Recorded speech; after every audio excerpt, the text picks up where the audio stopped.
नरेंद्र मोदी ने बैठक की है। देर रात तक प्रधानमंत्री आवास में बैठक चलती रही, करीब 3 घंटे तक सीसीएस की यह बैठक चली। पश्चिम एशिया के हालात की समीक्षा इस दौरान प्रधानमंत्री नरेंद्र मोदी ने की। इनसे अजीत डोभाल भी मौजूद रहे, विदेश सचिव विक्रम मिस्री भी शामिल रहे। भारतीयों की सुरक्षित वापसी पर बातचीत हुई।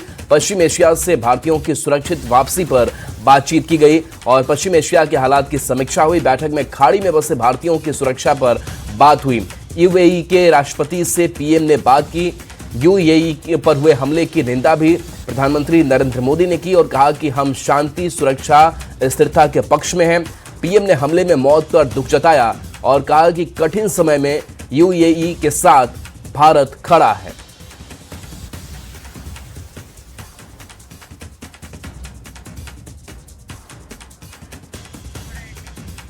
तो देर रात तक प्रधानमंत्री आवास पर यह बैठक जो है वो चलती रही। करीब 3 घंटे तक सीसीएस यानी कि जो बैठक है वो चलती रही। पीएम मोदी के घर पर इस सुरक्षा समिति की बैठक चली और ऐसे में भारतीय कैसे सुरक्षित रहे जो फिलहाल यूएई में मौजूद हैं, उनको लेकर के बातचीत प्रधानमंत्री नरेंद्र मोदी ने की और इस दौरान सीडीएस अनिल चौहान मौजूद रहे।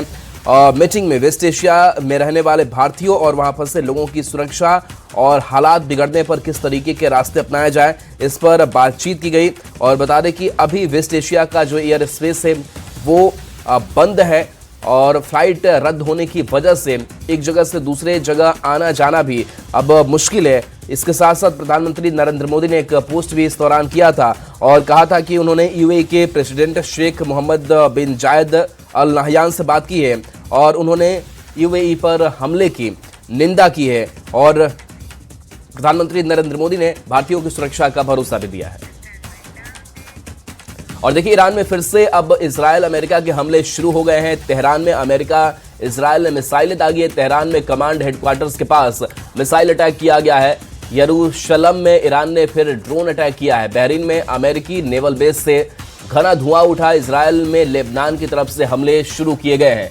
इजरायल के हाफिया इलाके में रॉकेट अटैक हुआ है। हिजबुल्लाह ने उत्तरी इजरायल में रॉकेट दागे हैं। हिजबुल्लाह के मिसाइल को इजरायल ने इंटरसेप्ट भी इस दौरान किया है। तो देखिए, ये जो जंग है वो लगातार जारी है और ऐसे में इजरायल भी, अमेरिका भी मानने को तैयार नहीं है और कहा यह जा रहा है कि ये हमले हम और करेंगे।